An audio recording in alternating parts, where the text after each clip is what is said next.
வணக்கம் உறவுகளே. 1958 ஆண்டு இனக்கொலை என்பது திடீரென ஏற்பட்ட ஒன்றல்ல. இதற்கு பலமான பின்புலம் ஒன்று இருக்கின்றது. 1956 ஆண்டு கொண்டுவரப்பட்ட 33ஆம் இலக்க சிங்களம் மட்டும் சட்டம் ஏற்படுத்திய தாக்கத்தின் விளைவாக தமிழர் தரப்பினர் 1956 ஆண்டு ஜூன் மாதம் 5ஆம் திகதி கொழும்பு காலை முகத்திடலில் சிங்களம் மட்டும் சட்டத்திற்கு எதிராக சத்தியாகிரக போராட்டத்தை நடத்தினார்கள். இந்த போராட்டம் சிங்கள காடைகளால் வன்முறை பிரயோகிக்கப்பட்டது, ஒடுக்கப்பட்டது. இதன் தொடர்ச்சியாக 1957 ஆண்டு தமிழர் தரப்பினர் திருகோணமலைக்கு பாத யாத்திரை சென்று அங்கு ஒரு மாநாடு நடத்தினார்கள். பண்டார் நாயக்கா அரசுக்கு ஒரு வருட காலக்கெடு கொடுத்து அதற்குள் தமிழ் மொழிக்கு சம உரிமை கொடுக்க வேண்டும் என்று தமிழ் பிரதேச அபிவிருத்திகளுக்காக பிராந்திய சபைகள் அமைக்கப்பட வேண்டும் என்று திருமலை மாநாட்டில் தீர்மானம் நிறைவேற்றப்பட்டது. இந்த வேண்டுகோளுக்கு அமைய பண்டார் நாயக்கா அரசாங்கம் நடவடிக்கை எடுக்காவிட்டால் நேரடி நடவடிக்கையில் ஈடுபடுவதென்று தீர்மானம் நிறைவேற்றப்பட்டது. இதன் அடிப்படையில் தான் அப்போதைய பிரதமர் SWRT பண்டார் நாயக்கா தந்தை செல்வநாயகத்தோடு ஒரு இணக்கப்பாட்டுக்கு வந்தார். இதன் விளைவாக 26/7/1957 அன்று தந்தை செல்வநாயகம் தலைமையில் தமிழரசு கட்சியோடு SWRT பண்டார் நாயக்கா ஒரு உடன்படிக்கையை செய்தார். இதுவே புகழ்பெற்ற 1957 பண்டா செல்வா உடன்படிக்கை ஆகும். இந்த உடன்படிக்கைக்கு எதிர்ப்பு தெரிவித்து அப்போதைய ஐக்கிய தேசிய கட்சி சார்பில் AR ஜெயவர்தன கண்டிக்கும் பாத யாத்திரை போனார். அத்தோடு ஐக்கிய தேசிய கட்சியானது முதல் காலடி என்ற வெளியீட்டையும் வெளியிட்டு இனவாத பரப்புரையில் ஈடுபட்டது. ஐக்கிய தேசிய கட்சியின் பரப்புரை நாளேடான சியராட்டா மிக மோசமான இனவாத பரப்புரையை தமிழருக்கு எதிராக மேற்கொண்டது. கண்டிக்கு பாத யாத்திரை போக புறப்பட்ட ARின் பாத யாத்திரை இம்புள்ளகொட என்ற இடத்தில் ஸ்ரீலங்கா சுதந்திர கட்சியைச் சேர்ந்த SWRT பண்டார் நாயக்கா தலைமையில் வந்த இன்னொரு குழுவால் தடுத்து நிறுத்தப்பட்டது.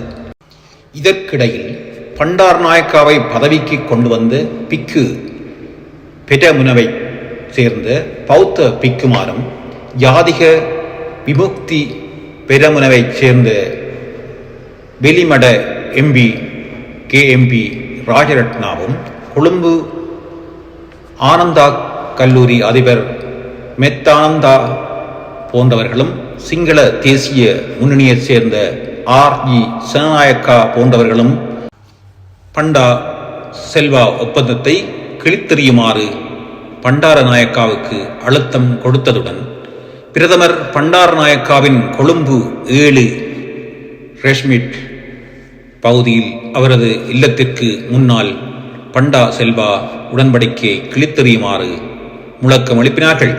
அவர்களது முழக்கத்திற்கு வேண்டுகோளுக்கும் அடிபணிந்த பண்டார் நாயக்கா தந்தை செல்வநாயகத்துடன் செய்து கொண்ட பண்டா செல்வா உடன்படிக்கையை கிழித்தெறிந்தார். இதனைத் தொடர்ந்து 1958 ஆண்டு மே மாதம் 24, 25, 26 ஆகிய தேதிகளில் தமிழரசு கட்சியின் வவுனியா மாவட்ட மாநாட்டுக்கான ஏற்பாடுகள் மேற்கொள்ளப்பட்டன.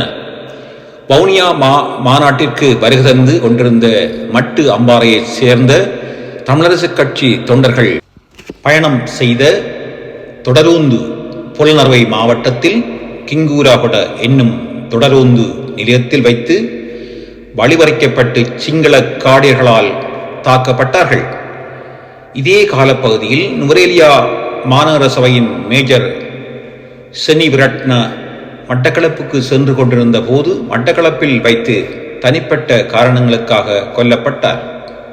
பிரதமராக இருந்த பண்டார் நாயக்கா இதை பெரிதுபடுத்தி இலங்கை வானொலியில் பரப்புரை செய்தார்.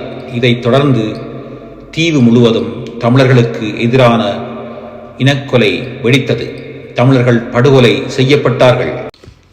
பல பெண்கள் பாலியல் வல்லுறவிற்குட்படுத்தப்பட்டார்கள்.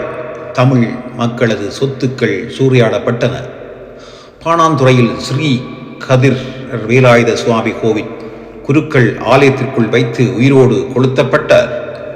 பொலனறுவை அரசினர் வைத்தியசாலையில் சிங்கள மக்களுக்கு சிகிச்சை அளித்த தமிழ் தாதியான பாலிப்பட்டி என்பவரின் மனைவி பாலியல் வல்லுறவிற்கு உள்ளாக்கப்பட்டார். இவ்வளவு நடந்தும் பண்டாரநாயக்காவுடைய அரசு அவசரகால சட்டத்தை பிரகடனப்படுத்தவோ அல்லது ஊரடங்கு சட்டத்தை பிரகடனப்படுத்தவோ இல்லை. தமிழர்கள் தாக்கப்படுவதாக புகார் செய்யப்பட்ட போதும் பண்டாரநாயக்கா தமிழர்கள் பட்டு அனுபவிக்கட்டும் என்று கூறினார். இந்த இனக்கொலையின் போது தமிழ் மக்களின் பல வீடுகள் தீ வைத்து கொளுத்தப்பட்டன. பல தமிழர்கள் குழந்தைகள் கொதிக்கும் தாரில் போடப்பட்டார்கள். மேலும் இக்கட்டத்தில் இலங்கையில் தங்கியிருந்த பிரபல ஆங்கில நாளேடான டாசி பித்தாச்சி அவர்கள் பண்டாரநாயக்கா அரசினால் நாட்டை விட்டு வெளியேற்றப்பட்ட பின் தனது தாய் நாட்டிற்கு சென்று அவசரகால சட்டம் 58 என்ற நூலை எழுதி வெளியிட்டார். என்று இந்நூல் உலக புகழ்பெற்ற நூலாக கருதப்படுகிறது.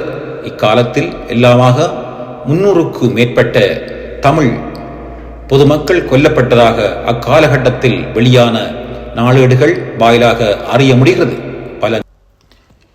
பல நூற்றுக்கணக்கான மக்கள் வெட்டி அங்கவீனப்படுத்தப்பட்டார்கள். தமிழ் மக்களது சொத்துக்கள் கொள்ளடிக்கப்பட்டன. அவர்களது உடைமைகள் தீ வைத்து எரிக்கப்பட்டன. இக்காலகட்டம் பற்றி எத்தகைய விசாரணைகளும் மேற்கொள்ளப்படவில்லை. பாதிக்கப்பட்ட பொதுமக்களுக்கு எத்தகைய நிவாரணமோ நட்டமோ வழங்கப்படவில்லை. அதனால் நினைவில் வைத்துக் கொள்ளுங்கள், புரிந்து கொள்ளுங்கள். மீண்டும் இதுபோன்ற சம்பவங்கள் நடக்காமல் நாட்டை உருவாக்க முயலுங்கள். நன்றி. உங்களுக்கு பிடித்திருந்தால் நண்பர்களுக்கும் பகிர்ந்து கொள்ளுங்கள்.